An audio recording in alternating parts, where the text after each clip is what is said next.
Baik, selamat malam, selamat sahabat kepada kita semua. Selamat malam dan selamat sahabat. Selamat malam, selamat sahabat pendeta. Kebaktian Vesper kita malam hari ini, yang mana malam hari ini kita akan mendengarkan seminar yang akan dibawakan oleh Pendeta J. Tumalun.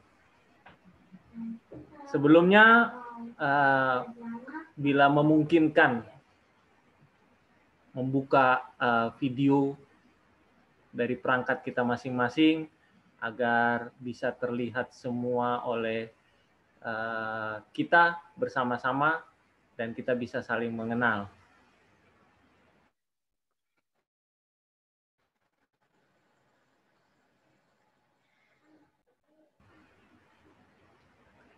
Baik, sebelum kita memulaikan perbaktian kita, mari kita mengundang Kuasa Roh Kudus hadir di dalam hati kita masing-masing, dalam doa hati.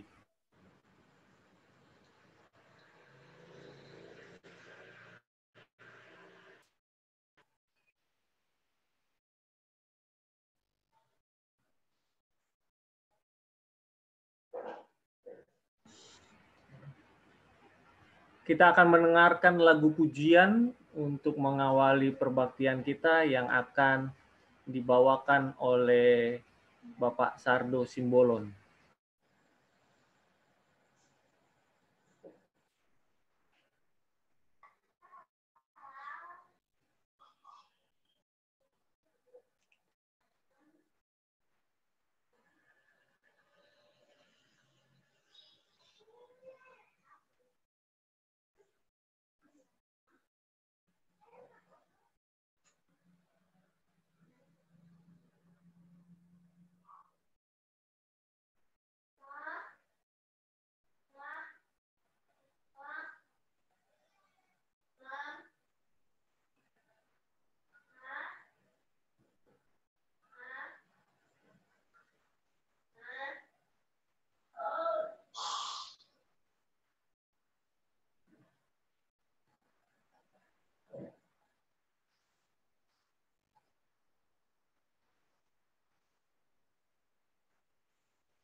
Kasih setiamu yang ku rasakan lebih tinggi dari langit biru.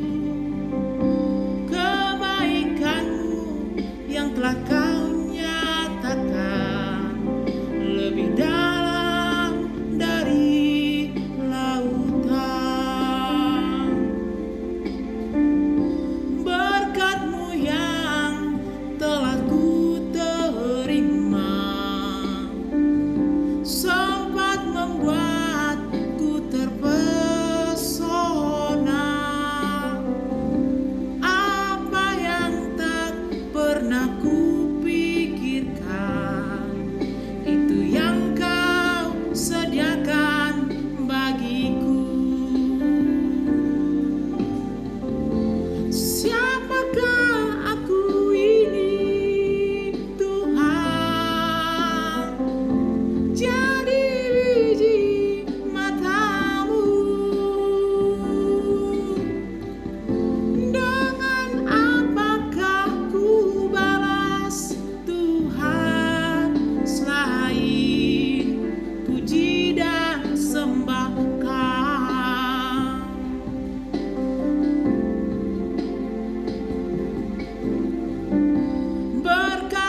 dan sembah Kau.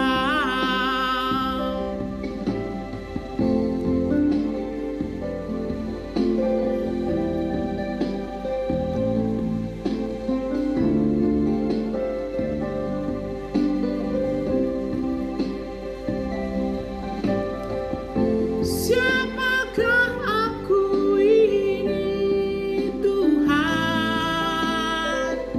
jadi biji mata-Mu.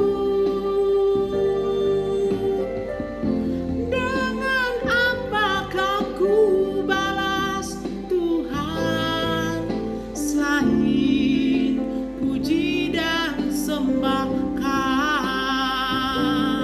selain puji dan sembah Kau, selain puji dan sembah Kau.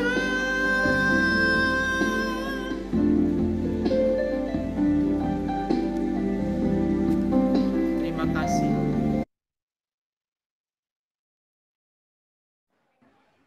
Baik, kita akan berdoa yang akan dipimpin oleh Pak Sigalingging. Kita berdoa. Bapa kami yang bertahta di dalam kerajaan surga. Pada malam Sabat ini Tuhan, kami datang ke hadapan Tuhan, mengucap syukur buat segala berkat yang Tuhan sudah berikan kepada kami sepanjang 1 minggu ini. Engkau menjaga kami Tuhan, memberikan kami kesehatan, mencukupkan segala kebutuhan kami. Dan pada saat ini Tuhan, Engkau berikan kami kesempatan untuk bergabung bersama di dalam ibadah kami melalui Zoom ini ya Tuhan. Kami datang ke hadapan Tuhan memohon biarlah kiranya Tuhan memberkati acara kami ini, memberkati juga sarana yang kami pergunakan, sehingga dengan demikian ibadah kami dapat berjalan lancar seturut dengan kehendak Tuhan. Pada saat ini Tuhan, Engkau sudah mengutus hamba-Mu, Bapak Pendeta J. Tumalun, yang akan menyampaikan isi hati Tuhan di dalam jemaat Anna Maria Lewa KBC maupun saudara-saudara kami yang ikut bergabung di Zoom ini. Biarlah kiranya Tuhan Engkau mengurapi beliau, sehingga dengan demikian kesabaran yang beliau sampaikan dapat menguatkan iman percaya kami dalam menghadapi akhir zaman ini Tuhan, sambil menunggu kedatangan Tuhan yang tidak lama lagi. Memberkati acara kami dari awal hingga mengakhirinya nanti Bapa. Ampunkan kami dari segala dosa dan kesalahan kami. Kami datang kepada-Mu melalui anak-Mu, Yesus Kristus, Tuhan dan Juru Selamat kami. Amin. Amin. Amin.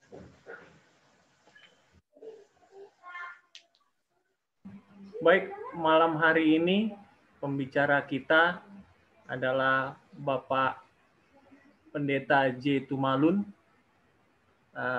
Beliau sudah lama melayani di pekerjaan Tuhan, baik sebagai pendeta jemaat dan juga sebagai dosen di Universitas Advent Kelabat, Manado. Pernah menjabat sebagai dekan Fakultas Filsafat di Universitas Advent yang ada di Kelabat. Keluarga pendeta ini dikaruniai 2 orang anak. Yang pertama namanya Larry Tumalun dan yang kedua Yanel Tumalun. Larry Tumalun seorang dokter. Beliau melayani di Rumah Sakit Advent Bandung beserta dengan istri. Istri juga dokter, dikaruniai 2 orang anak. Dan Yanel ada di Bekasi sebagai seorang ekonom, tamat Fakultas Ekonomi.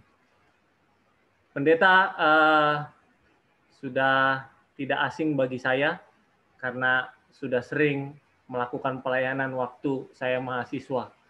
Jadi ya banyak kenal lah dengan Pendeta Tumalun. Baik, untuk tidak berlama-lama lagi, saya serahkan kepada Pendeta Tumalun untuk membawakan materi kita pada malam hari ini.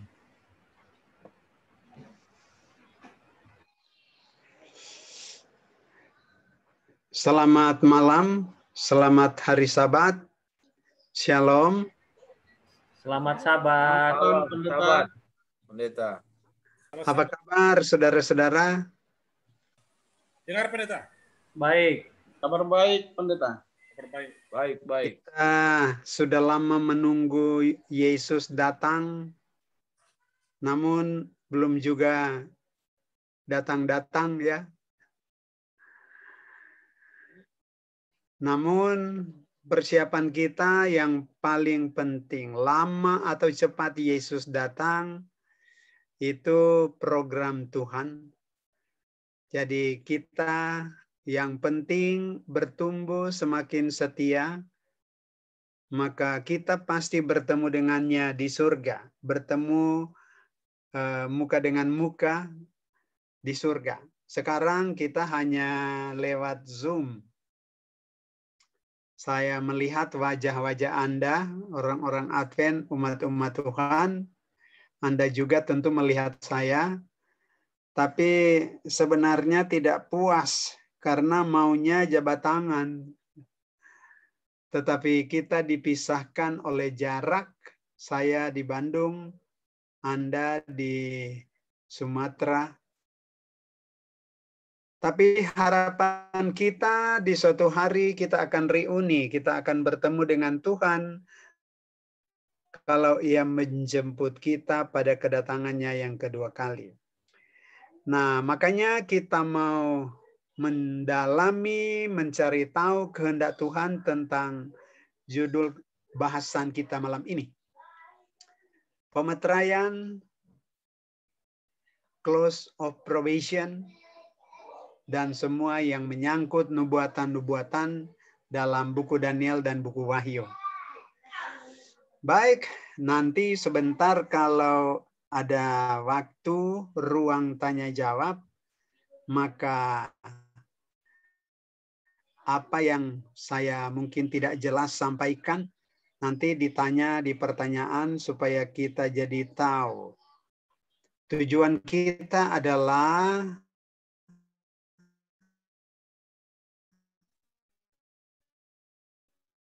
dalam beritahu kehendak Tuhan. Mencari tahu kehendak-kehendak Tuhan itu adalah kewajiban kita. Karena kita tulus dengan Tuhan, kita mau menyenangkan hatinya.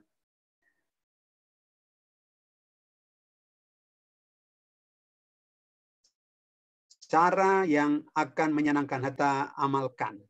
Cari tahu, setelah kita tahu, maka kita lakukan. Amalkan dalam kehidupan. Baik. Kita akan berbicara tentang close of probation, juga materi tentang pemeteraian.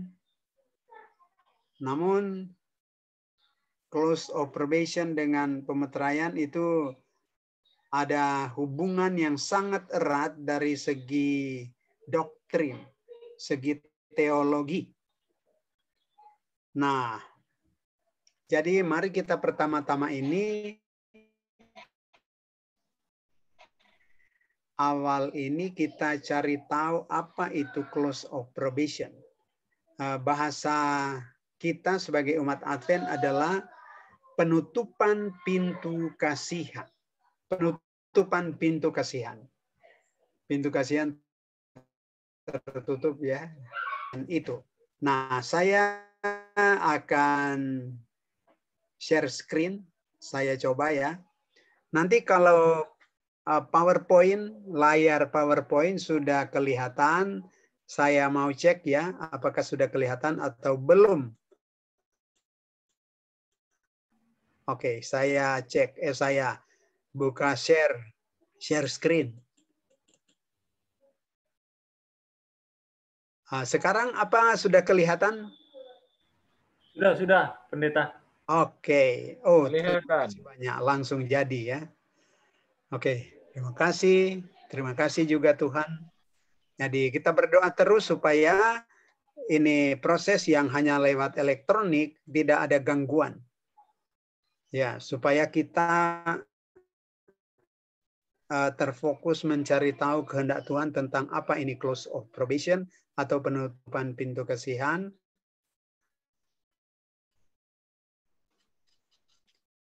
yang kita akan hubungkan dengan pemeteraian sebentar ya. Oke, bisa kelihatan? Sudah jelas, Pak Pendeta. Oke, jelas. Close of probation atau bahasa Indonesianya adalah penutupan pintu kasihan.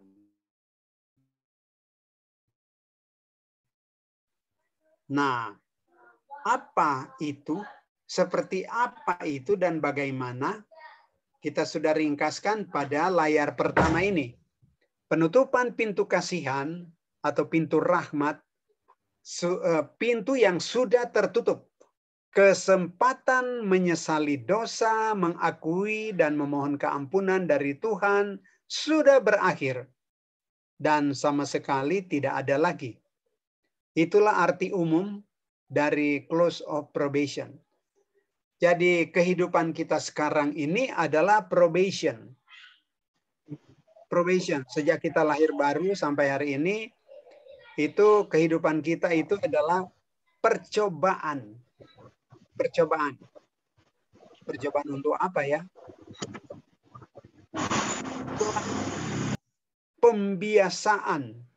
Pembiasaan tabiat-tabiat surga supaya kita serasi dengan surga. Supaya surga menjadi tempat yang bahagia untuk kita. Nah, disinilah dalam kehidupan kita sekarang ini percobaannya. Jadi nanti percobaan itu akan tertutup.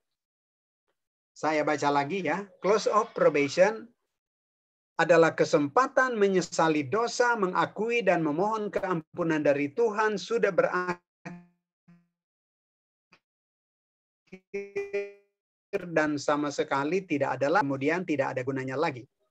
Nah, Ibrani pasal 10 ayat 26-27, coba kita cari mengerti bahasa ayat ini. Bahasa dalam ayat ini kita cari tahu kehendak Tuhan dalam firman-Nya ini. Sebab jika kita sengaja berbuat dosa, sesudah memperoleh pengetahuan tentang kebenaran, maka tidak ada lagi korban. Nah, ini ada kata tidak ada lagi korban. Korban untuk apa? Untuk menghapus dosa itu. Tetapi yang ada ialah kematian yang mengerikan, penghakiman, dan api yang dahsyat yang akan menghanguskan semua orang durhaka. Jadi benar-benar close of probation itu adalah kesempatan untuk kita bereskan hubungan kita dengan Tuhan sudah tiada. Sudah berakhir dan tidak ada lagi untuk jam-jam hari-hari berikutnya. Tidak ada lagi. Nah, apakah benar konsep dari inspirasi roh nubuatan ini? Sebab yang saya tulis ini dari inspirasi roh nubuatan ya, yang di layar pertama. Jadi, apakah benar tulisan-tulisan di layar pertama ini dari roh nubuatan adalah Alkitabiah, adalah sesuai dengan Alkitab? Karena begini, paling aman kalau kita berdoktrin, paling aman kalau kita menganut sebuah kepercayaan, contohnya kepercayaan tentang penutupan pintu kasihan atau close of probation. Paling aman kalau kita dasarkan pada Alkitab. Kalau ini bukan ajaran Alkitab, lebih baik jangan pegang, jangan terima, jangan adopsi, sebab tentu itu pendapat manusia. Nah, jadi kita mau cari tahu apakah close of probation itu benar-benar firman Tuhan. Idenya dari Alkitab. Close of probation itu apakah Alkitabiah atau sesuai Alkitab?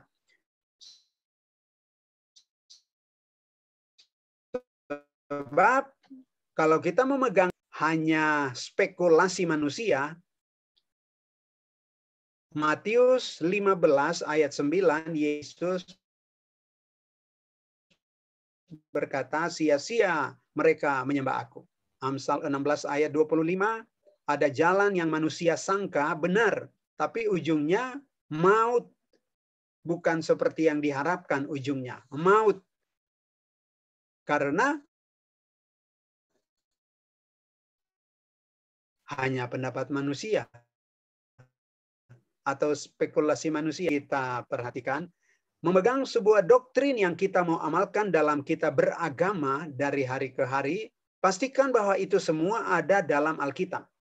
Dari Alkitab, ajaran Alkitab yang benar.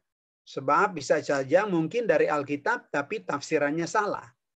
Bisa saja demikian. Oleh karena Matius 24, Yesus menginformasikan ada banyak guru-guru palsu muncul pada akhir zaman. Nah, kita berada pada zaman akhir ini. Ada guru-guru palsu, nabi-nabi palsu, ajaran-ajaran sesat. Jadi mungkin mereka menggunakan Alkitab. Oh, kami mengajar ini dari Alkitab ini. Dwi Tunggal atau Sabat Lunar. Ini Alkitab. Tapi apakah benar? Nah, jadi mari. Berdoktrin atau berteologia harus dasarnya dari Alkitab supaya perjalanan beragama kita aman. Ujung perjalanan itu pasti surga. Kalau tidak, kalau keyakinan beragama itu didasarkan pada spekulasi manusia, maka ujung perjalanan itu kita hanya akan tiba di pinggir surga. Pinggir surga maksudnya tidak ada di dalam, tidak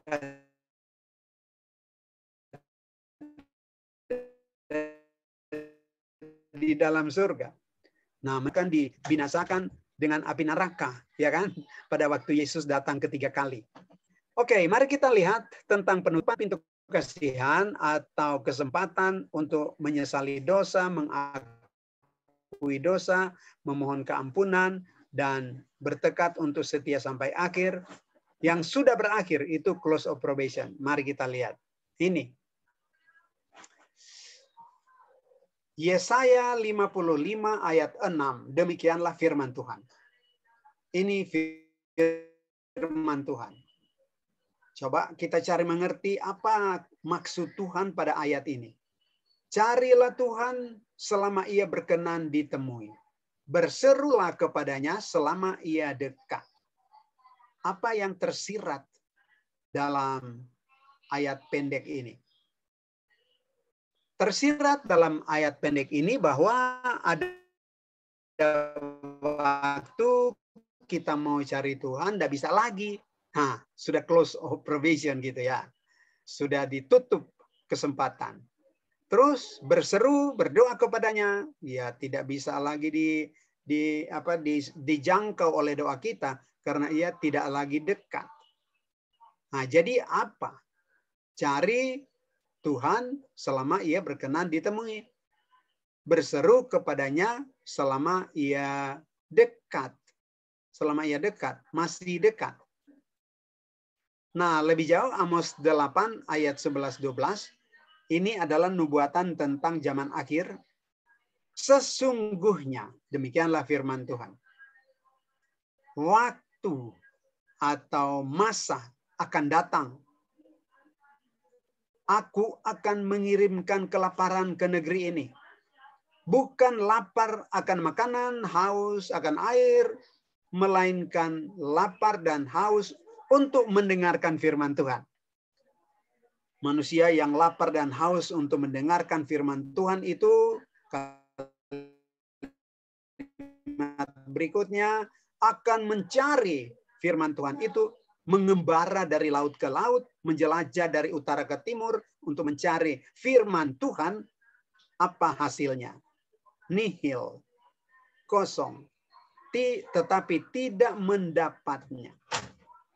Close of probation, penutupan pintu kasihan. Dengan kata lain, pintu kasihan sudah ditutup, sudah terlambat ya orang-orang ini yang mau cari Tuhan. Tuhan tidak lagi bisa ditemui. Tuhan tidak dari bahasanya Amos 8 ini mengembara dari laut ke laut, menjelajah utara dan timur karena haus dan lapar untuk mencari tahu kehendak Tuhan atau firman Tuhan, tetapi no more. Tidak ada lagi. Jadi doktrin close of probation itu Alkitabiah. Ini buktinya. Yesaya 55 ayat 6 dan Amos 8 ayat 11-12. Ada waktunya untuk kita tidak bisa menemukannya lagi. Ya. Nah, close of probation atau penutupan pintu kasihan adalah kesempatan pribadi umat-umat Tuhan ini. Pribadi para pemelihara Sabat, orang Advent. Kesempatan pribadi mereka untuk mencari tahu firman Tuhan, mencari tahu kehendak-kehendak Tuhan, menyesali dosa-dosa, serta mau bertobat sungguh-sungguh, sudah tertutup kesempatan itu. Kesempatan itu sudah tertutup. Kesempatan untuk benar-benar semakin setia kepada Tuhan tidak ada lagi. Artinya ini peribahasa Indonesia, menyesal kemudian tidak ada gunanya lagi. Nah, apakah close of probation sudah ada sekarang? Sedang berlangsung sekarang. Jangan-jangan kita masih beragama Advent padahal sudah tertutup pintu kasihan. Nah, itu pertanyaan yang akan kita jawab pada slide berikut, pada informasi-informasi berikut. Kita langsung aja ya. Oke. Menurut kitab suci, kapan close of probation ini terjadi? Yaitu kesempatan kita sebagai umat Tuhan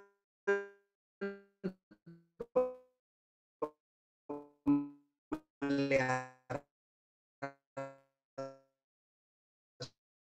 Sabat untuk benar-benar akan bertekad setia sekurang-kurang probation. 4 jenis atau 4 kategori. Nah, ini yang pertama.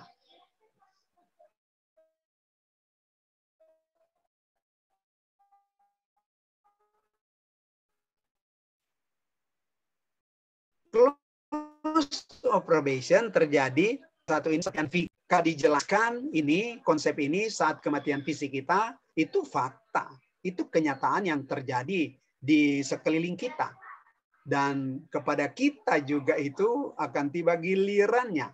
Tapi ini lihat ayatnya, Ibrani 9 ayat 27, manusia akan mati. Ya, kita bernasib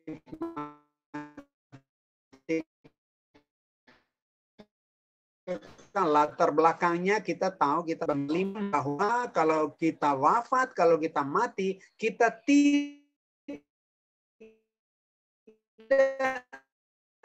tahu apa-apa.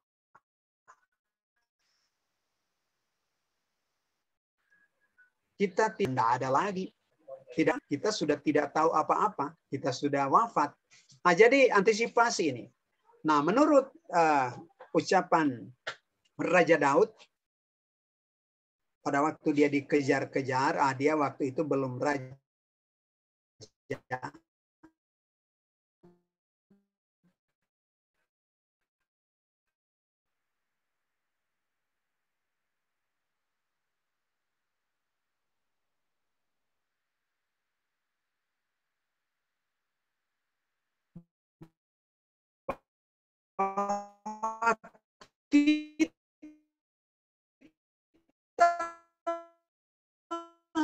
Hanya selangkah dengan maut.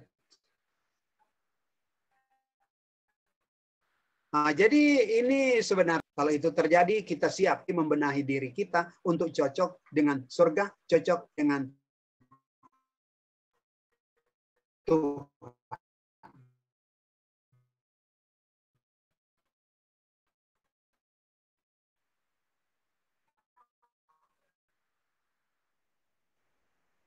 Oke, jadi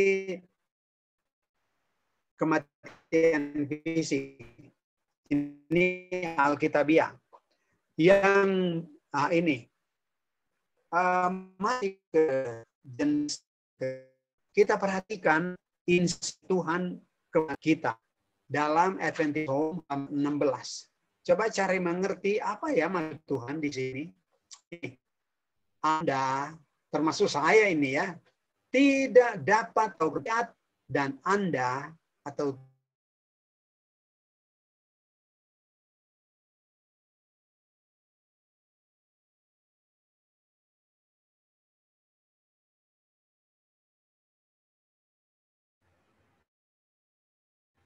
Pendeta, tertutup PowerPoint-nya, Pendeta.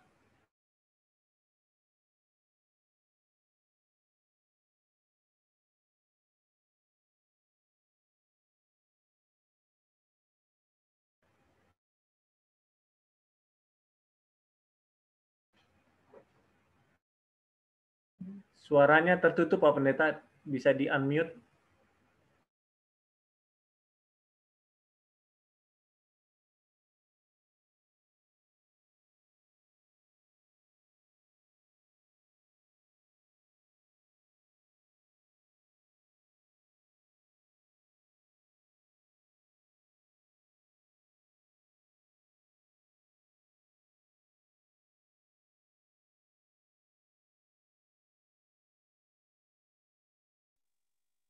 oh iya.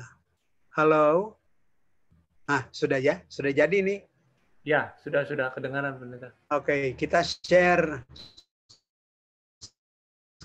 screen kembali ya. Nah, ini ada gangguan ini ya. Mudah-mudahan tidak berlanjut ini gangguan. Oke. Anda tidak dapat memasuki sorga, ini firman Tuhan.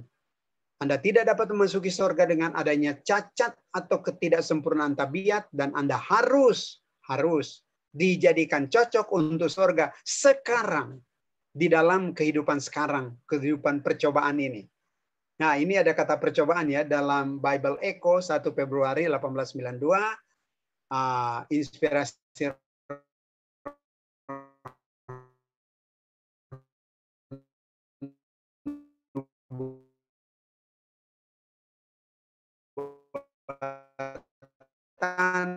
menyebutkan ini. Terus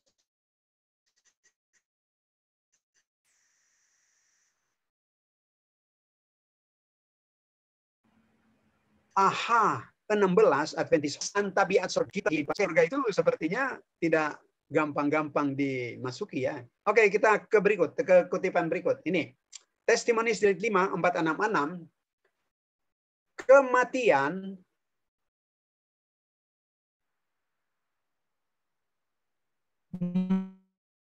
merubah tubuh jadi lebur, bahan pada tabiat. Demikianlah firman Tuhan. Kedatangan Kristus tidak merubah tabiat. Kedatangan Kristus kedua kali maksudnya tidak merubah tabiat kita. Jadi kalau tabiat kita belum cocok, Yesus datang kedua kali, dia tidak jadi cocok dengan surga tabiat kita. Enggak. Kedatangan Kristus tidak merubah tabiat kita. Kedatangan Kristus hanya semata-mata akan mengukuhkan apa yang sudah kita bentuk dalam kehidupan ini. Ya. Nah, ini ada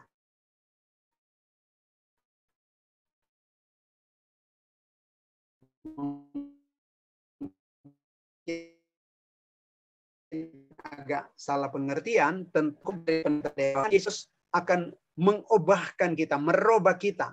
Tetapi kutipan ini, firman Tuhan Testimonies Jilid 5 ini, kedatangan Kristus tidak merubah tabiat kita. Jadi waktu kita bangkit, kita akan bangkit seperti tabiat yang sudah kita bentuk sampai pada waktu kita menghembuskan nafas yang terakhir. Sudah kita bentuk sampai waktu itu. Dan kedatangan Yesus menurut informasi ini akan mengkonfirmasi, mempermanenkan tabiat itu. Jadi kedatangan Yesus tidak merubah tabiat. Benar. 1 Korintus 15. Kedatangan Kristus kedua kali merubah fisik kita yang bernoda dosa. Cacat menjadi tidak cacat. Itu kalau Yesus datang. Atau waktu kita dibangkitkan ya kalau kita meninggal. Kalau kita masih hidup, kita diubahkan ketika Yesus datang. Buta menjadi melihat. Jadi kedatangan Yesus mengubah fisik, bukan tabiat. Ini kita perlu mengerti benar ya. Jadi kedatangan Yesus tidak merubah tabiat kita. Kita harus rubah tabiat kita menjadi cocok dengan surga selagi hayat di kandung badan. Selagi kehidupan kita sekarang ini. Oke. Kematian tidak merubah tubuh, kematian merubah tubuh jadi lebur, tapi tidak membuat perubahan pada tabiat waktu kita bangkit ya. Kedatangan Kristus tidak merubah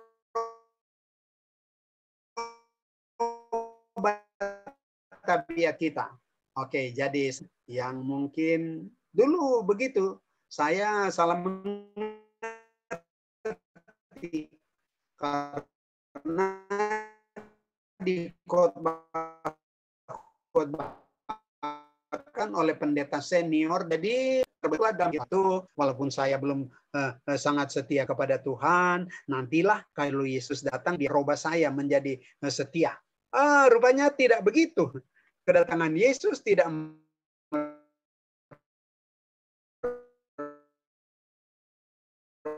merubah tabiat kita. Kita akan hembuskan nafas yang terakhir. Oke, kita terus saja. Ini lebih jauh. Testimoni Jilid 2. Allah semata-mata hanya akan menerima kemurnian dan kesalehan.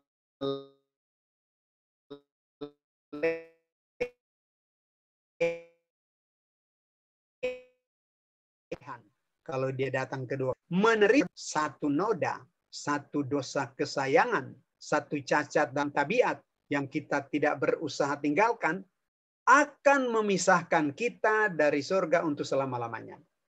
Wah, jelas ya nasihat Tuhan ini. Jadi betapa penting kehidupan kita sekarang ini selagi masih open probation, masih terbuka pintu kasihan. Kita bereskan. Dosa kesayangan diusahakan untuk ditinggalkan. Cacat dalam tabiat mesti ditinggalkan. Karena kalau tidak, maka ini bahasanya. Satu noda, satu dosa kesayangan, cacat dalam tabiat akan memisahkan kita untuk selama-lamanya. Sempit, mau masuk surga kan pada akhirnya. Lalu kalau kita tidak masuk surga, kecewa sendiri, ditolak oleh Tuhan. Tapi pada saat itu menyesal kemudian, nggak ada gunanya lagi. Jadi kesimpulan, ini saya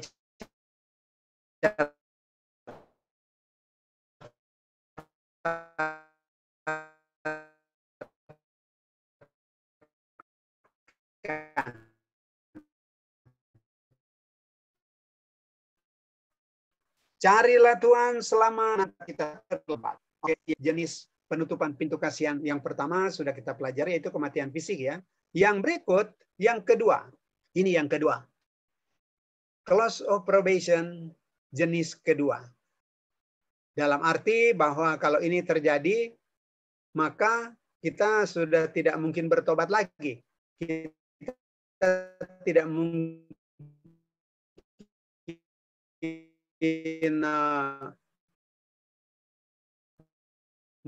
membenahi hubungan baik atau di. Oke. Yang kedua ini adalah kematian rohani. Ini bahasa roh nubuat, kematian rohani. Jadi close of probation yang kedua adalah kematian rohani. Apa ini? Seperti apa kematian rohani ini?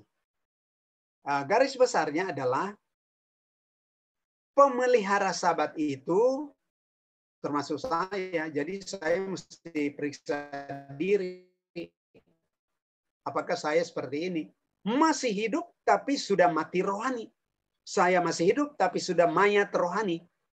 Seperti apa itu mayat rohani? Padahal kita masih masuk gereja, kita masih berdoa, mengajar sekolah sabat. Kalau saya guru umpamanya, mungkin saya masih berkhotbah di mimbar gereja karena saya pendeta. Padahal saya sudah mati rohani. Nah, bagaimana? Seperti apa mati rohani ini? Ini garis besarnya. Sesuai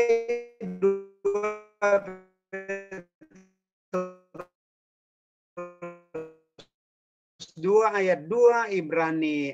Ini garis besarnya dari 3 ayat itu. mengulang-ulang dosa dalam kehidupan saya, sehingga saya menjadi semakin buruk. Ini 2 Petrus 2 ayat 20. Ketika kita sudah tahu kebenaran, ini pengenalan mereka akan Tuhan sudah ada, telah melepaskan diri dari kecemaran-kecemaran dunia, sudah dibaptis ya, sudah dibaptis jadi orang Advent gitu, so bertobat, sudah bertobat. Tetapi melakukan dosa lagi, tetapi terlibat lagi di dalamnya. Ini bahasanya. Maka akhirnya keadaan kita lebih buruk. Nah, berarti kita menjadi lebih buruk dari semula. Maksudnya begini, kita sudah hidup baru. Kita sudah orang baru sejak baptisan. Dan sudah menikmati berkat Tuhan dalam persekutuan gereja Advent di jemaat kita masing-masing. Lagi di dosa, apakah dosa itu kecil atau besar? Nah, mungkin yang paling banyak orang jatuh adalah dosa kecil. Dosa kecil ya, dosa besar membunuh, berzina. Nah, tentu mungkin itu tidak kita lakukan. Tetapi dosa kecil yaitu bangga-bangga diri, apalagi cerita jahat orang lain. Dosa-dosa kecil itu disebut di 2 Timotius 3 ayat 1 sampai 3, Galati pasal 5 ayat 19 sampai 26, 1 Korintus 6 ayat 9 dan 10. Itu semua dosa-dosa kecil yang secara tidak sadar kita ulang-ulang. Bahaya kalau mengulang-ulanginya. Melakukan dosa itu pertama, dosa kecil yang pertama, terus melakukan dosa yang kedua. Menurut 2 Petrus 2 ayat 2 ini, ketika kita melakukan dosa kecil yang kedua itu, kita menjadi lebih buruk dari ketika kita melakukan dosa pertama. Dosa ketiga, kita menjadi lebih buruk dari dosa kedua dan ke-1. Dosa ke-10, kita menjadi lebih buruk daripada dosa ke-9, dosa ke-8, ke-7, ke-6, ke-5, ke-4, ke-3, ke-2, dan ke-1. Dosa ke-100 kita menjadi lebih buruk dari dosa ke-99, 98, dan seterusnya. Nah, kalau begitu lebih buruk kita ini bertimbun-timbun sedikit demi sedikit menjadi bukit, maka pada akhirnya ini semakin buruk ya. Buruk itu tertimbun-timbun sedikit demi sedikit menjadi bukit. Ini. Ibrani 6 ayat 4 sampai 6. Kita baca aja ayat 6 yang dibahas supaya kita pendek ya. Kita tidak memakan waktu banyak. Yang merah, yang huruf merah. Yang tadi jadi bertambah-tambah, tertimbun itu buruk karena kita mengulang-ulang dosa gitu ya. Maka di ujungnya adalah ini. Tidak mungkin kita dibaharui sekali lagi sehingga bertobat. Tidak mungkin dibaharui sekali lagi sehingga bertobat. Tidak mungkin bertobat. Kemampuan bertobat, kemampuan menyesali dosa dan bertobat, 0 sudah. Jadi sudah turun tadinya 100 ya, penuh, sempurna. Ya, 100. Tapi karena terulang-ulang dosa, maka dia berkurang 99, 98, 97, dan seterusnya. Wah, bahaya kalau dia jadi 0. Jadi 0. Nah, bagaimana kita tahu? Saya tahu. Bagaimana saya tahu bahwa saya kemampuan bertobat saya sudah 0 dan saya ini sudah mayat rohani sebenarnya ini. Kalau sudah kemampuan bertobat 0. Bagaimana saya tahu? Cara mengetahuinya adalah kalau saya ada dosa kesayangan yang saya tidak ada minat untuk meninggalkannya lagi. Ada dosa kesayangan yang saya tidak ada minat untuk meninggalkannya lagi. Jangan-jangan itu kemampuan bertobat saya sudah 0. Nah, itu tandanya. Oke, jadi tidak mungkin dibaharui sekali lagi sedemikian sehingga bertobat. Jadi, Ibrani 6 ayat 6 ini menginformasikan bahwa kemampuan bertobat kita tidak tinggi terus. Tidak berkualitas tinggi terus. kemampuan menyesali dosa, kemampuan bertobat kita berkurang berbarengan dengan kita mengulang-ulangi dosa. Nah, jadi apa yang kita perlu antisipasi sekarang? Apa yang perlu kita lakukan?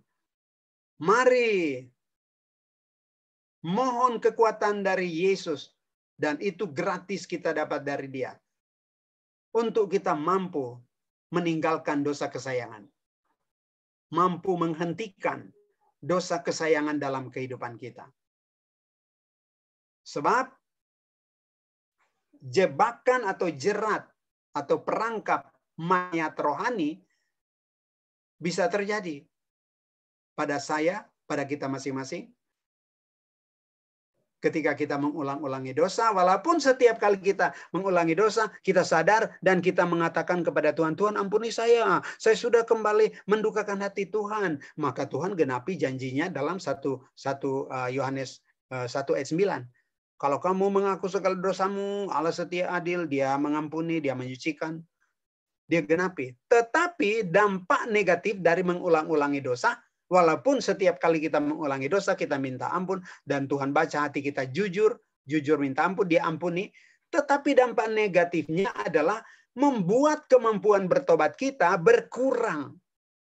Dan bahaya adalah kalau kemampuan bertobat kita jadi 0. Contoh Yudas. Yudas masih dengan Yesus, tapi dia memupuk dosa kesombongan dan dosa gila harta ya. Dia kan bendahara ya. Informasi Roh Nubuatan menyebutkan ada kalanya karena dia bendahara, si Yudas bendahara dari kelompok kecil Yesus dan murid-murid. Si Yudas bendahara. Ada kalanya dia pakai uang korupsi. Dia menggunakan uang tanpa sepengetahuan Yesus. Tapi bukan itu dosa yang paling parah pada Yudas. Dosa kesombongan. Dosa kesombongan. Makanya dia ngotot ketika murid-murid bertengkar, Yesus akan mendirikan kerajaannya di dunia. Berebutan mereka itu, siapa yang sebelah kiri dari Yesus. Siapa yang menduduki kedudukan Perdana Menteri di kerajaan Yesus yang tidak lama lagi akan didirikan. Yudas mengalahkan argumennya, mengalahkan semua argumen murid-murid yang lain, yaitu bahwa dari semua murid yang ada, kebanyakan mereka itu tidak berpendidikan, maksudnya tidak berpendidikan tinggi. Hanya Yudas yang berpendidikan tinggi. Jadi dia asumsi dirinya dia bakal menjadi wakil Yesus, wakil presiden gitu ya. Nah itu ambisinya itu yang membuat dia kehabisan kemampuan bertobat dan bernasib malang. Oh, nasib malang. Kita tahu ceritanya dia bunuh diri pada akhirnya. Oke, itu cuma contoh. Kita jangan lambat-lambat di itu. Tapi konsep ini adalah bahwa bisa saja perangkap close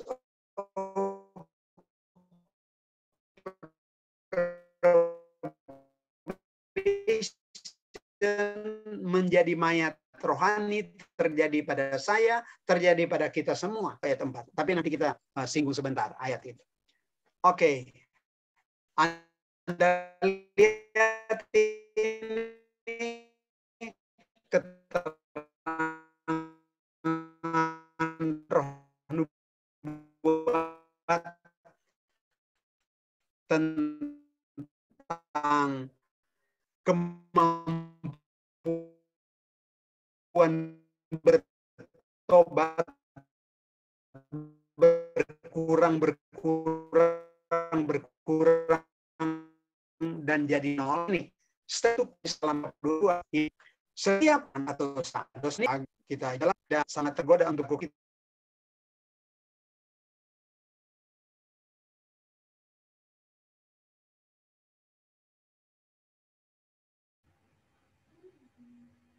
Sepertinya jaringan Pak Pendeta ada gangguan. Gangguan ya. Jadi mohon. Halo. Ya, yang teman-teman lain kita menunggu. Silakan Pak Pendeta. Suara saya kedengaran? Sekarang kedengaran. Oke. Nah, jadi ini roh nubuat ya. Sayang ini sudah terhalang dengan gambar. Saya punya layar. Setiap pelanggaran. Jadi bisa dibaca ini. PowerPoint-nya belum ada, tertutup. Belum ada. Nah, saya juga nggak bisa baca ini karena terhalang dengan gambar ini. Oh ya, saya baca aja ya. Ini belum di-share, Pak. Halo? Share screen-nya belum ada, Pak. Oh, belum ada. Kita mesti ulang lagi ini ya. Oke.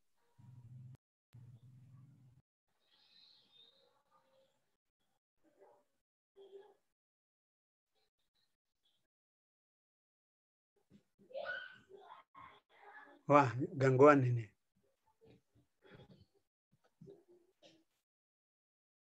Oh, oke. Kita tidak tahu mau melakukan apa lagi ini. Oke. Nah, ini nasihat Tuhan adalah ini dari tulisan Roh Nubuatan tentang kemampuan bertobat kita berkurang berbarengan dengan kita mengulang-ulang dosa. Ini nasihat Tuhannya. Ini. Setiap pelanggaran, setiap kelalaian, setiap penolakan terhadap rahmat Kristus bereaksi pada diri sendiri. Membuat hati jadi keras, merusak kemauan. Saya sedang membaca kutipan ya. Menumpulkan akal sehat. Dan pelanggaran itu, dosa-dosa kecil yang kita buat ya.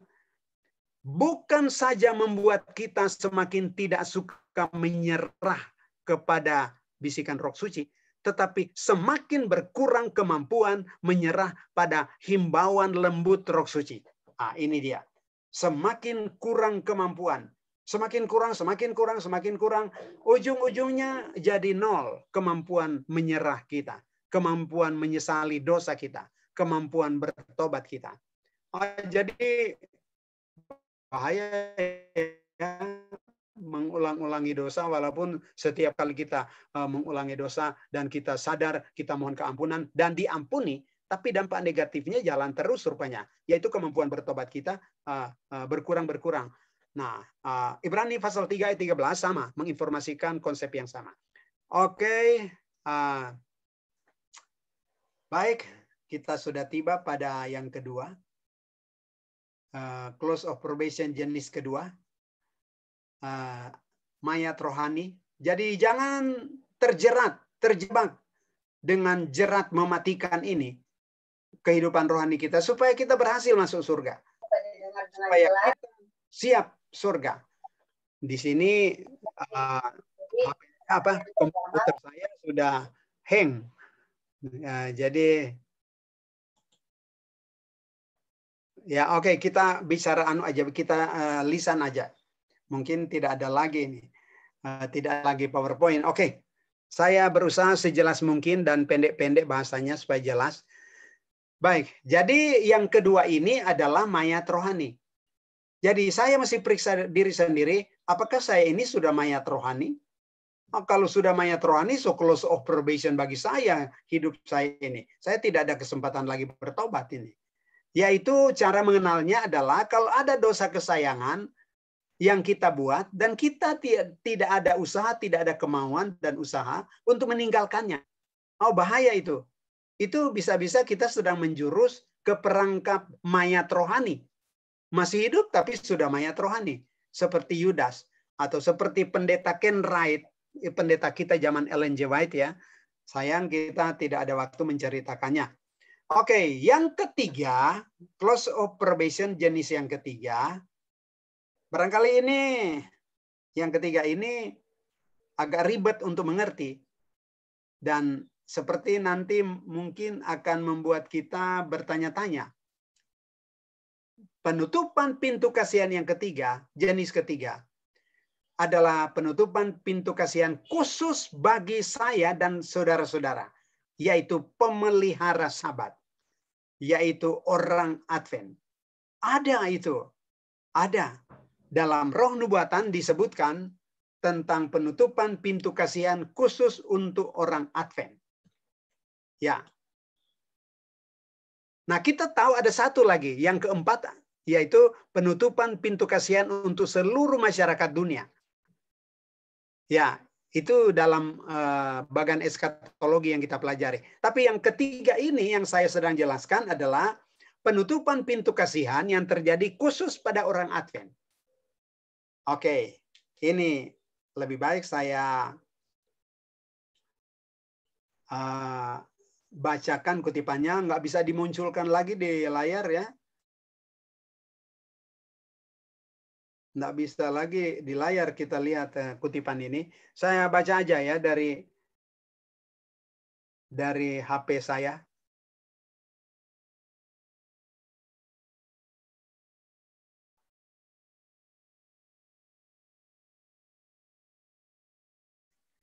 Ini.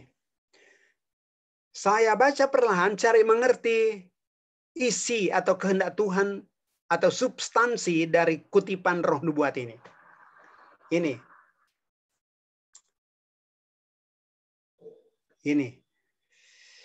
Saya melihat, Ellen G. White ya, melihat banyak orang, dia maksudnya pemelihara sahabat ini, melalaikan persediaan yang sangat dibutuhkan dan mengharapkan hujan akhir untuk melayakkan mereka berdiri pada hari Tuhan dan hidup serasi pada pemandangannya. Lalu kalimat berikut. Aduh, betapa banyak orang yang kulihat pada masa kesukaran tidak ada perlindungan. Karena mereka telah melalaikan persiapan yang dibutuhkan sebelumnya. Early Writings halaman 71. Saya baca lagi. Saya melihat bahwa banyak orang Advent ini maksudnya ya. Banyak orang melalaikan persediaan yang sangat dibutuhkan, mengharapkan hujan akhir untuk melayakkan mereka. Tetapi aku melihat betapa banyak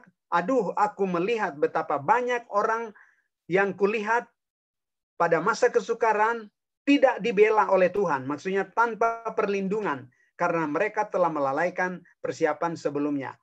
Dengan kata lain, close of probation sudah terjadi kepada kelompok ini. Jadi mengharapkan hujan akhir melayakkan mereka. Ketika hujan akhir tiba, mereka tidak dilindungi oleh Tuhan. Itu berarti sebelumnya mereka itu sudah tertutup pintu kasihan bagi mereka. Ya. Nah, sekarang pertanyaan, kapan penutupan pintu kasihan khusus untuk pemelihara sabat untuk orang Advent terjadi? Ini.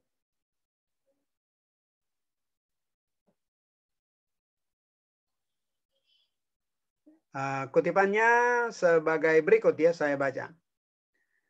Pada permulaan masa kesukaran, kita dipenuhi oleh kuasa Roh Suci.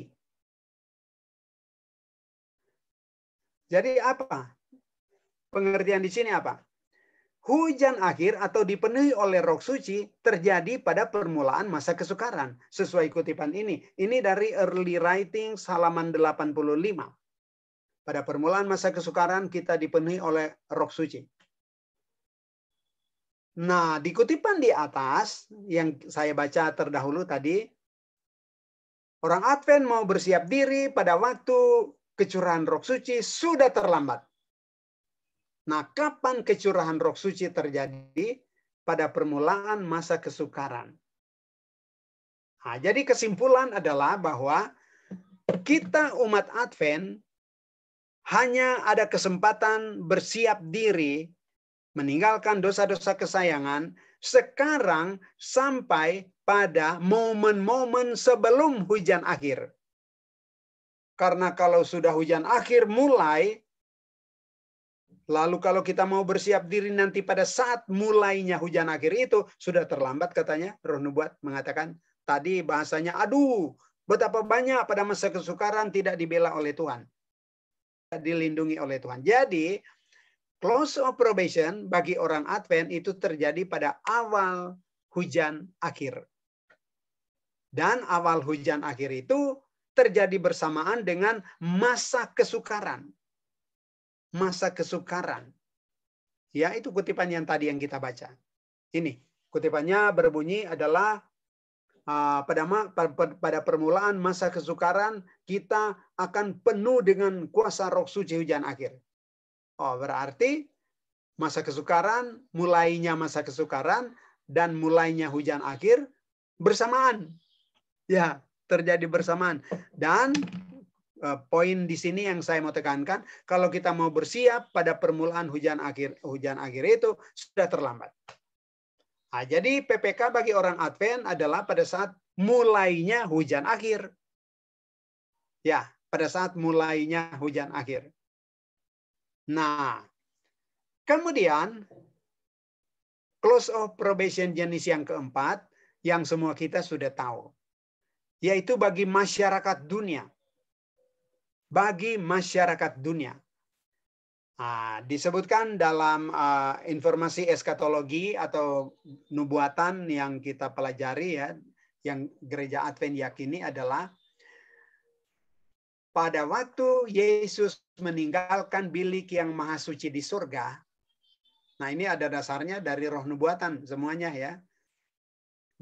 Yesus ada di mana sekarang? Di bilik yang maha suci di surga.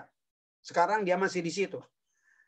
Ketika dia keluar, tadinya di bilik yang maha suci dia menggunakan jubah imam menjadi pengantara, imam besar ya. Ketika dia keluar, dia ganti jubah raja dan dia siap-siap mau datang ke dunia pada kedatangannya yang kedua kali. Pada waktu dia keluar dari bilik yang maha suci, itulah penutupan pintu kasihan untuk masyarakat dunia. Roh suci ditarik pada waktu itu. Tidak berfungsi lagi. Dan masyarakat dunia semuanya sudah termeterai dengan angka 666 sesuai nubuatan. Ya. Jadi itulah penutupan pintu kasihan untuk masyarakat dunia. Tapi mungkin itu tidak sangat menyentuh kita karena itu bukan bagian kita. Yang bahagian kita adalah jenis close of probation pertama waktu kita meninggal. Yang kedua, waktu kita jadi mayat rohani karena ulang-ulang dosa terkecil sekalipun ya. Dan yang ketiga adalah yang khusus untuk kita pemelihara sabat, penutupan pintu kasihannya atau close of probation-nya, yaitu pada saat mulainya kecurahan Roh Suci hujan akhir. Nah, inilah 4 jenis close of probation yang kita bahas. Nah, sekarang kapan kita dimeterai? Kita umat Advent kapan dimeterai? Kita mengerti pemeteraian itu artinya apa? Pemeteraian itu artinya apa? Pemeteraian artinya kita dimeterai, kalau orang Advent dimeterai dengan apa ya? Meterai sabat ya. Kalau orang masyarakat dunia yang tadi yang saya sebutkan, mereka dimeterai dengan meterai binatang ya. Itu angka 666. Wahyu 13 ayat 18. Ya. Jadi kapan kita umat Advent dimeterai dengan meterai sabat? Yang jelas pada waktu kita meninggal, sudah pasti itu, kita sudah dimeterai itu. Milik Tuhan dan tidak mungkin menjadi milik setan lagi. Pemeteraian itu adalah untuk memastikan orangnya milik siapa. Kalau dia dimeterai dengan meterai binatang 666, milik setan itu. Kalau dia dimeterai dengan meterai sabat, dia milik Tuhan dan permanen milik Tuhan, tidak mungkin lagi dirampas oleh setan. Itulah arti pemeteraian. Jadi pemeteraian adalah kita dimeterai dengan meterai sabat, kita menjadi milik Tuhan permanen dan pasti masuk surga. Dan kapan itu terjadi pada kita umat Advent? Pada waktu kita meninggal dalam suasana hidup kita sekarang. Yang kedua, pada waktu kalau kita masih hidup sampai Yesus datang, pada waktu Yesus datang kedua kali. Tetapi yang banyak kali terjadi adalah kalau kita meninggal sekarang itu jelas Bahwa kita sudah dimeterai oleh Tuhan dengan meterai Sabat. Kalau kita setia. Kalau kita setia, kita sudah dimeterai. Nah, yang paling penting untuk kita mengerti di doktrin pemeteraian ini adalah kita dimeterai milik Tuhan atau milik setan permanen. Mari kita berusaha untuk dimeterai menjadi umat Tuhan atau milik Tuhan permanen, yaitu dimeterai dengan meterai Sabat. Bukan dimeterai dengan meterai tanda binatang dan kita menjadi milik setan permanen. Itu pemeteraian. Jadi apa yang kita kejar sekarang adalah kalau kita meninggal, kita dimeterai dengan meterai Sabat. Atau kalau kita masih hidup pada waktu Yesus datang kedua kali, kita hanya diobahkan, tidak mati kan, masih hidup. Waktu Yesus datang, kita hanya diobahkan dan kita dimeterai dengan meterai Sabat pada waktu itu. Karena kita masih hidup. Oke, jadi demikianlah pembahasan tentang close of probation dan meterai, pemeteraian yang penting-penting saja. Sayang ya, kita punya PowerPoint tidak bisa berfungsi lagi saya punya komputer ini. Mungkin ada gangguan, ya tidak apa-apalah. Tapi itu yang penting. Jadi apa? Yang perlu kita antisipasi, yang perlu kita lakukan adalah mari mulai sekarang kita menyenangkan hati Tuhan, berusaha meninggalkan dosa kesayangan. Karena begini, kita percaya salvation by faith. Orang Advent itu paling depan mempercayai salvation by faith, diselamatkan oleh iman. Dan itu disebut dalam Efesus 2 ayat 8, Roma 3 ayat 28, bahwa kita diselamatkan oleh iman. Ya. Kita jangan salah mengerti doktrin ini. Gratis kita diselamatkan oleh iman kepada Yesus. Iman kita kepada Yesus. Itu gratis kita dapat. Kita nggak bayar apa-apa. 100% kita dapat gratis dari Tuhan. Kita diselamatkan oleh iman. Tapi pertanyaannya begini. Diselamatkan dari apa ya yang kita gratis dapat dari Yesus? Diselamatkan dari dosa. Diselamatkan dari dosa. Itu gratis. Nah, kapan kita mengapa selamat dari dosa? Karena kita semua orang berdosa dan Roma 6 ayat 23, upah dosa adalah mati abadi, mati kekal. Oh, kita nggak mau, kita rugi. Makanya Yesus juga nggak mau itu. Dia rela mati untuk menebus kita dari dosa. Kematiannya, darahnya yang tercurah di kayu salib untuk menyelamatkan kita dari kematian abadi akibat dosa. Itu gratis kita dapat. Itu namanya salvation by faith. Percaya aja Yesus sudah selamatkan kita dari kematian abadi. Kita sekarang luput dari kematian abadi. Itulah iman kita. Tetapi hal masuk surga beda dengan kita diselamatkan dari kematian abadi. Hal masuk surga, saya mau bacakan ini. Kutipan dari Roh Nubuatan ini. Kutipan Roh Nubuatan ini menjelaskan tentang mungkin dulu juga saya belum mengerti ini. Sekarang saya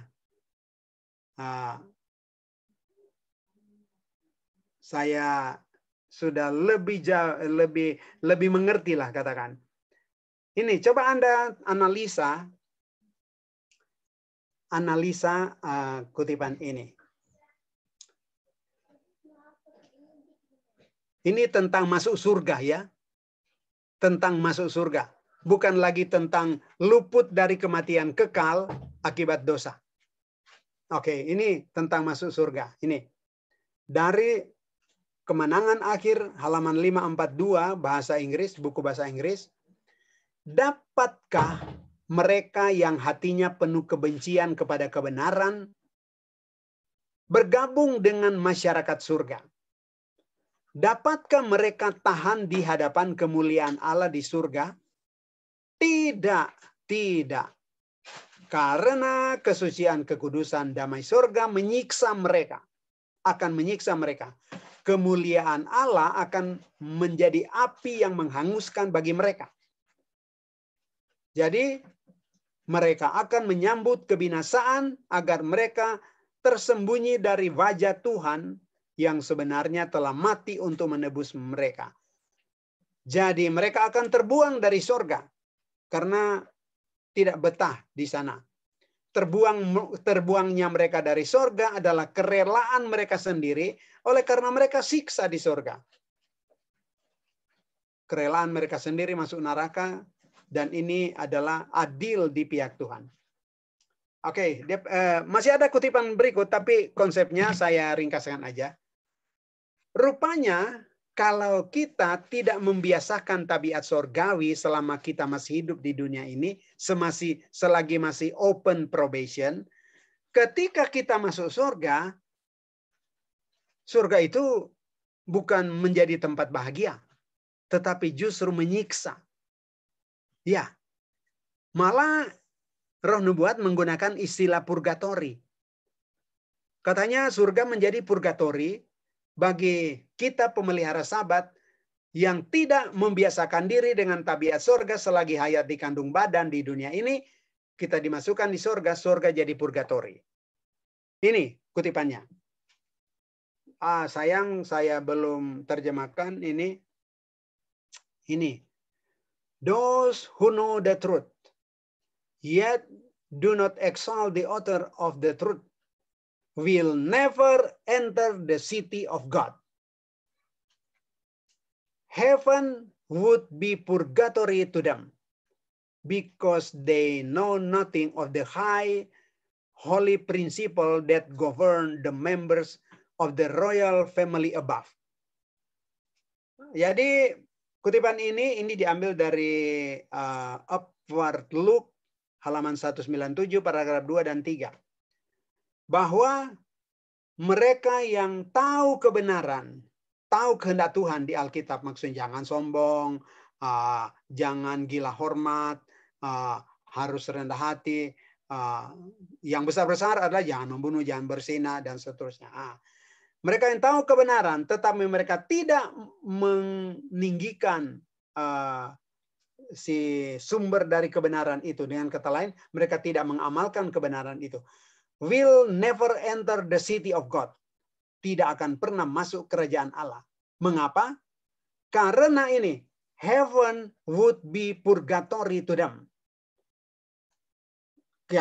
Mengapa surga yang harusnya di tempat bahagia kekal justru terbalik menjadi purgatory bagi mereka? Karena mereka tidak menghidupkan high holy principle that govern the members of the family above, of the royal family above. Karena mereka tidak menghidupkan kehidupan yang sesuai dengan tabiat warga negara sorga. Ya. Jadi kalau begitu penting sekali kita meninggalkan dosa-dosa kesayangan kita ini. Meninggalkan dosa-dosa kesayangan. Sebab kalau tidak, tadi kita sudah baca kutipannya, pada waktu Yesus datang dia tidak merubah tabiat kita. Pada waktu kita mati, ketika bangkit, tabiat yang kita biasakan di masyarakat ketika kita wafat, ketika kita bangkit, tabiat sama menjadi milik kita.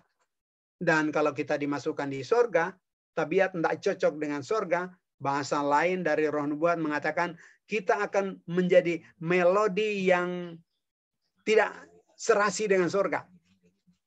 False, melodi yang false. Ya. Oke, jadi apakah ini berita baru? Tapi inilah kebenaran. Kita semua orang Advent mau masuk surga. Mari hidup kita di dunia ini adalah membiasakan diri dengan tabiat surga. Yaitu ada dosa-dosa kesayangan, dosa kecil sekalipun. Mari berusaha tinggalkan. Berusaha tidak ada lagi. Share screen. So macet. Share screen-nya sudah macet ini. Oke. Jadi mungkin ini agak keras, tetapi ini nasihat bagi saya juga.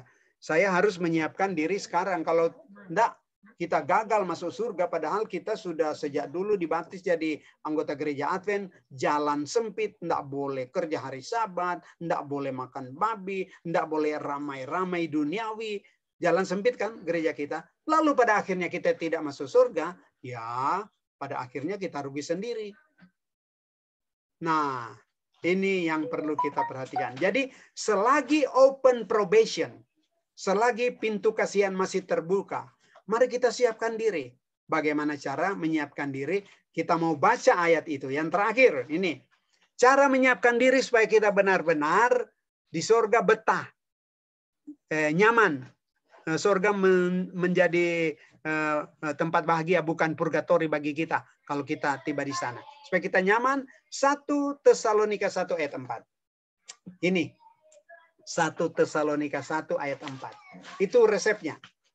Dan dan ini 1 Tesalonika 1 ayat 4 gratis kita dapat dari Tuhan. Gratis, sebagaimana gratis kita diselamatkan dari dosa yang berakibat kematian abadi, maka ini juga 1 Tesalonika 1 ayat 4 ini yang merupakan rumus untuk kita betah di surga, bukan purgatori surga, itu gratis kita dapat dari Tuhan. Oke, kita baca ayatnya ya. 1 Tesalonika 1 ayat 4. Karena ini layar PowerPoint tidak berfungsi lagi. Sayang ya, kita terganggu.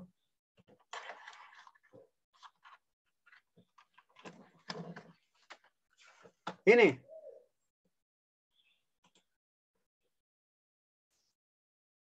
1 Tesalonika 4 ayat 1 maksudnya, sorry. 1 Tesalonika 4.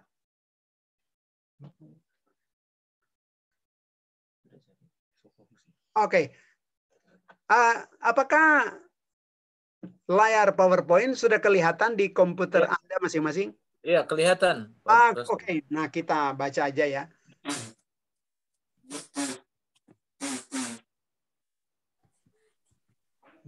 Mau pindah?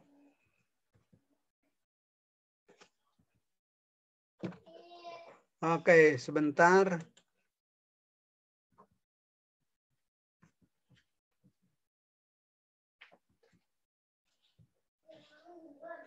Nah, ini yang tadi kita sudah bahas.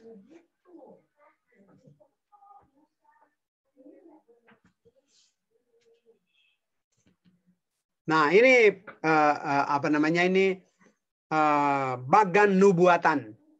Bagan nubuatan. Kita sekarang berada pada tahun 2020. Di paling kanan ada UUHM, tulisan dari atas ke bawah. Itu adalah akronim dari Undang-Undang Hari Minggu. Itu penganiayaan berat bagi kita pemelihara Sabat. Dan pada saat itulah yang terjadi kecurahan roh suci hujan akhir. Makanya Anda baca papan putih di atas sebelah kanan di peta ini. Penutupan masa persiapan bagi umat Advent. Di sini. Yang ditunjuk oleh panah putih. Yaitu di saat mulainya mulainya kecurahan roh suci hujan akhir. Nah, kemudian ini UUHM-nya tadi. Dia sudah pindah ke sebelah kiri.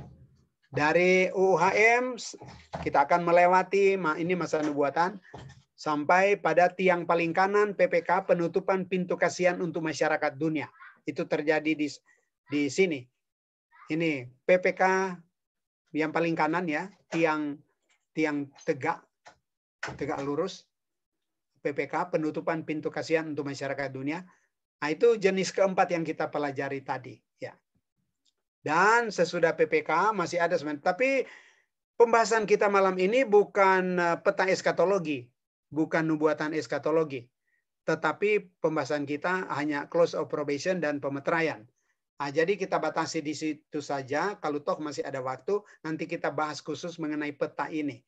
Jadi PPK dan seterusnya yang akan kita alami adalah masa kesukaran Yakub, ini warna merah ini. Dan sesudah itu masa kelepasan bagi umat Advent. Waktu itu mereka di penyingkiran dan dikejar-kejar oleh pasukan undang-undang hari Minggu untuk dibunuh. Lalu kemudian ada kedatangan Kristus yang kedua kali di paling kanan. Tiang paling kanan, KK2, kedatangan Kristus yang kedua kali. Peristiwa-peristiwa yang terjadi antara masa kelepasan dan KK2 adalah seperti yang ditulis di sini. Ini, tulisan kecil warna kuning, kegelapan menutupi bumi dan seterusnya. Dan peristiwa berikut, peristiwa nubuatan berikut adalah ini. Dari kedatangan Kristus yang kedua kali sebelah kiri ini, sampai kedatangan Kristus yang ketiga kali 1000 tahun lamanya. Itu kita sudah banyak tahu ya. Masa 1000 tahun. Wahyu 20. Dan sesudah kedatangan Kristus yang ketiga kali, maka ini masa hidup kekal. Kita sudah di surga pada waktu itu. Nah, di masa hidup kekal ini yang kita sedang bahas-bahas tadi, lalu kemudian kita sudah sebutkan ayat-ayatnya, yaitu bahwa masa hidup kekal ini hanya akan kita bisa nikmati kalau kita di dunia ini membiasakan diri dengan hidup semakin seperti Yesus tabiat kita. Jadi biasakan hidup kita di dunia ini adalah kehidupan yang sama tabiat Kristus. Dan kekuatan untuk kita memperolehnya gratis kita dapat dari Tuhan. Jadi bagaimana kita pastikan bahwa kita akan ada di surga dan kita tergolong betah di surga, bukan surga jadi purgatori bagi kita. Nah, itu ayat yang saya sedang cari ini. Tunggu sebentar ya, saya mau cari ayatnya.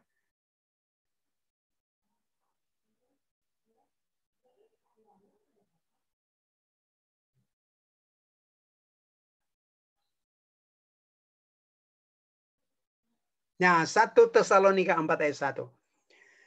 Nah, saya sedang berdoa untuk saudara-saudara supaya betul-betul mengerti kebenaran ini. Jadi, mari kita cari tahu apa maksud Tuhan pada ayat ini. Ini. Kepada jemaat Tesalonika, Rasul Paulus menasihatkan dalam nama Tuhan. Dan ini juga menjadi nasihat bagi kita sekarang. Ya, sebab Alkitab itu untuk kita juga. Walaupun ini Alkitab ditulis untuk jemaat-jemaat pada 2000 tahun lalu. Akhirnya saudara-saudara, demikianlah Rasul Paulus menasihati, kami minta dan nasihatkan kamu dalam Tuhan Yesus. Kamu telah mendengar dari kami bagaimana harus hidup supaya berkenan kepada Allah. Bagaimana harus hidup berkenan kepada Allah. Kamu sudah mendengar nasihat dari kami tentang itu, kata Rasul. Dan hal itu memang telah kamu turuti. Yaitu kamu sudah mengikuti atau mentaati nasihat yang kami sampaikan. Bagaimana cara hidup supaya berkenan kepada Allah. Dan kamu sudah lakukan itu. Nah, ini yang berikut. Tetapi baiklah kamu melakukannya lebih bersungguh-sungguh lagi. Nah, ini dia. Lebih bersungguh-sungguh lagi. Jemaat Tesalonika selalu mendapatkan khotbah dari para rasul, termasuk Paulus, Rasul Paulus. Lalu Rasul atas latar belakang itu menulis 1 Tesalonika 4 ayat 1. Jemaat Tesalonika, kamu sudah dengar dari kami para rasul yang menasihati kamu dalam nama Tuhan, bagaimana supaya kamu boleh hidup berkenan kepada Allah. Supaya kalau masuk surga, surga tidak jadi purgatori gitu ya. Nah, kamu sudah melakukan nasihat kami bagaimana hidup berkenan kepada Allah. Tetapi, nah ini yang berikut ini yang kita perlu amalkan ini. Tetapi, biarlah kamu melakukannya lebih bersungguh-sungguh lagi. Jemaat Tesalonika minggu lalu, bukan mereka tidak sungguh-sungguh menaati nasihat Rasul. Nasihat Tuhan lewat Rasul. Mereka sungguh-sungguh. Tetapi Rasul menasihatkan sekarang, minggu berikutnya, lebih bersungguh-sungguh dari minggu lalu. Nah, tahun depan, lebih bersungguh-sungguh dari tahun ini. Nah, ini proses pertumbuhan namanya. Proses pertumbuhan. Bertumbuh semakin saleh gitu ya. Semakin mampu mengalahkan dosa. Ini nasihat bagi saya. Nasihat bagi kita juga. Kita sudah menjadi orang Advent, pelaku kebenaran, karena gereja Advent adalah gereja yang benar, yang ada karena nubuatan. Kita bangga menjadi gereja nubuatan, gereja Advent, anggota gereja Advent. Kita sudah dibaptis jadi anggota gereja Advent. Mari dari hari ke hari kita bertumbuh semakin mampu menyenangkan hati Tuhan. Kalau tahun lalu Anda sudah sangat sungguh-sungguh dalam keyakinan Advent, mengamalkan seluruh ajaran gereja Advent. Tahun ini mari lebih sungguh-sungguh lagi. Tahun ini sudah hampir berlalu. Kita sekarang sudah berada pada akhir-akhir tahun, akan pindah pada tahun 2021. Nanti bertekad tahun 2021, mari kita lebih bersungguh-sungguh lagi dalam keyakinan kita, beragama kita, lebih bersungguh-sungguh daripada tahun ini. Begitu terus, lebih bersungguh-sungguh. Nah, untuk mampu, sanggup, lebih bersungguh-sungguh, itu karunia Tuhan. Itu karunia Tuhan. Itu gratis kita dapat. Dan ayatnya ada dalam Yeskiel 36 ayat 27. Ayat 26-27. Aku akan memberikan hati yang taat kepada kamu. Tuhan yang mau berikan ya hati yang taat. Hati yang mampu bersungguh-sungguh untuk Tuhan. Meninggalkan dosa-dosa kesayangan. Aku akan memberikan roh yang baru ke dalam batinmu. Itu janji Tuhan dalam Yeskiel 36 ayat 26-27. Lalu ayat 27. Aku akan menjadikan kamu penurut kehendak-kehendakku. Wah, luar biasa janji Tuhan. Itu berarti Tuhan yang mau jadikan kita mampu bersungguh-sungguh. Semakin saleh, semakin mampu meninggalkan dosa kesayangan, semakin mengembangkan, menumbuhkan tabiat seperti Yesus selagi hayat kita di kandung badan. Itu gratis kita dapat dari Tuhan. Dia janji itu. Janji di mana? Sebenarnya bukan hanya Yeskiel 36 ayat 26-27. Ada juga Yehuda 24. Ada juga 1 Raja-Raja 18 ayat 37. Ada Titus 3 ayat 5. Semua ayat ini berisi janji Tuhan yang tidak mungkin dusta. Bahwa dia mau mampukan kita menurut kehendak-kehendaknya. Dia mampukan kita untuk menurut perintah-perintahnya. Untuk menyenangkan hatinya, menumbuhkan tabiat semakin seperti Yesus. Tabiat semakin seperti tabiat sorgawi. Gratis kita dapat dari Tuhan kemampuan itu. Dia janji, dia tidak berdusta. Baik, saya tetap berdoa supaya kita benar-benar mencari kebenaran. Mari kita bertumbuh, menghidupkan tabiat sorgawi, membiasakan tabiat sorgawi selagi hayat di kandung badan. Karena tadi jangan lupa, kalau tabiat kita tidak bertumbuh, lalu Yesus masukkan kita di sorga, sorga jadi purgatori. Kita tidak bahagia di sana. Siksa malah. Maka karenanya, kutipan yang tadi, kita akan pilih masuk neraka lebih baik daripada masuk surga. Karena tabiat kita nggak cocok dengan tabiat di sana. Nah, tabiat. Jadi yang paling penting untuk kita adalah tabiat. Penurutan kita.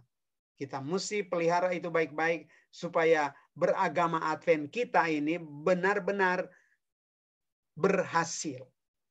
Tidak hanya teori, pada akhirnya kita ditolak oleh Tuhan karena tabiat kita tidak cocok dengan surga. Oke, demikianlah pembahasan. Demikianlah pembahasan. Kalau ada pertanyaan dan kalau masih ada waktu, boleh. Silahkan. Jadi, Saudara Robert boleh mungkin atur sesi tanya jawab ya, silakan. Terima kasih pada Pendeta Tumalun yang sudah membagikan materinya, dan kalau boleh materi tersebut bisa di-share ke kita, nanti kita akan pelajari lebih dalam. Nanti sebentar saya transfer ke WA Saudara Robert, lalu siapa yang mau nanti ambil dari Saudara Robert ya. Ya. Terima kasih Pak Pendeta sebelumnya. Namun kalau bisa nyala kameranya Pak Pendeta, karena kita akan masuk ke ruang tanya jawab. Sebelum tanya jawab, mungkin Pendeta akan break dulu sebentar. Kita akan mendengarkan lagu pujian. Lagu pujian yang akan dibawakan. Mana?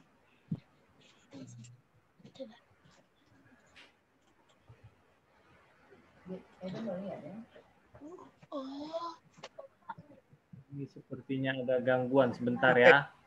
Saya juga jadi terganggu. Ini ada gangguan. Oke. Iya, lagu pujian dari cuma tipis sekali. Yang penting maju semakin saleh. Tuhan tidak menuntut kita sempurna seperti Henok. Henok itu cepat sekali pertumbuhannya. Tetapi yang penting bertumbuh. Bertumbuh ke atas ya. Bukan bertumbuh ke bawah, yaitu semakin negatif. Semakin doyan rokok atau semakin doyan daging. Tambah-tambah jumlah daging tiap hari gitu ya. Tapi semakin dikurangi ya. Semakin dikurangi, semakin berkurang. Itu ya yang namanya bertumbuh. Nah, oleh kekuatan kita bertumbuh, kekuatan kita sendiri kita tidak mampu. Makanya kita perlu akrab dengan Tuhan. Kita mesti tingkatkan kualitas berdoa kita. Tingkatkan kesungguh-sungguhan. Mari lebih sungguh-sungguh dari minggu lalu, lebih sungguh-sungguh dari kemarin, besok lebih sungguh-sungguh dari hari ini, minggu depan berdoa kita lebih sungguh-sungguh dari minggu sebelumnya. Kita pasti berhasil, kita pasti menang. Jadi mari bertumbuh semakin saleh, semakin mampu meninggalkan dosa kesayangan. Terima kasih. Baik, terima kasih. Saya minta kesediaan Pendeta Tumalun untuk pimpin kita dalam doa tutup. Mari berdoa. Ya Allah, terpujilah Engkau dari selama-lamanya sampai selama-lamanya. Karena besar dan ajaib segala pekerjaan-Mu, adil dan benar segala jalan-Mu. Kami menjadi mengerti pada malam ini bahwa ada penutupan masa percobaan bagi kami dalam perjuangan iman, dalam pertandingan iman. Yaitu kalau kami wafat. Jadi mampukan kami sebelum selagi hayat masih dikandung badan, mampukan kami bertumbuh tabiat semakin seperti Yesus, semakin saleh, semakin mampu meninggalkan dosa-dosa kesayangan. Dan kemudian kuasa untuk bertumbuh Tuhan sendiri janji dalam Yeskiel 36 ayat 26-27. Bahwa Tuhan sendiri yang akan memampukan kami. Dan kami percaya Tuhan Maha Kuat. Tuhan berjanji akan mampukan kami, itu pasti Tuhan mampu lakukan pada kami. Jadi mohon janjimu ini, mampukan kami bertumbuh semakin saleh, mampukan kami semakin mampu meninggalkan dosa-dosa kesayangan kami. Berkat untuk jemaat ini Tuhan, berkat untuk panitia pada setiap pertemuan lewat Zoom ini, berkat untuk semua kegiatan jemaat, berkati semua anggota jemaat, orang tua sampai kepada anak-anak, pendeta, dan tua-tua jemaat. Dalam nama Yesus. Amin. Oke, Tuhan berkati. Amin. Amin. Terima kasih Pak Pendeta untuk pelajarannya malam hari ini. Terima kasih untuk pelajarannya malam ini. Berikan kepada Pendeta Sembiring untuk ucapan terima kasih. Baik, selamat sahabat bagi kita semuanya. Atas nama keluarga pendeta, atas nama keluarga jemaat Anna Maria, dan seluruh partisipan yang hadir.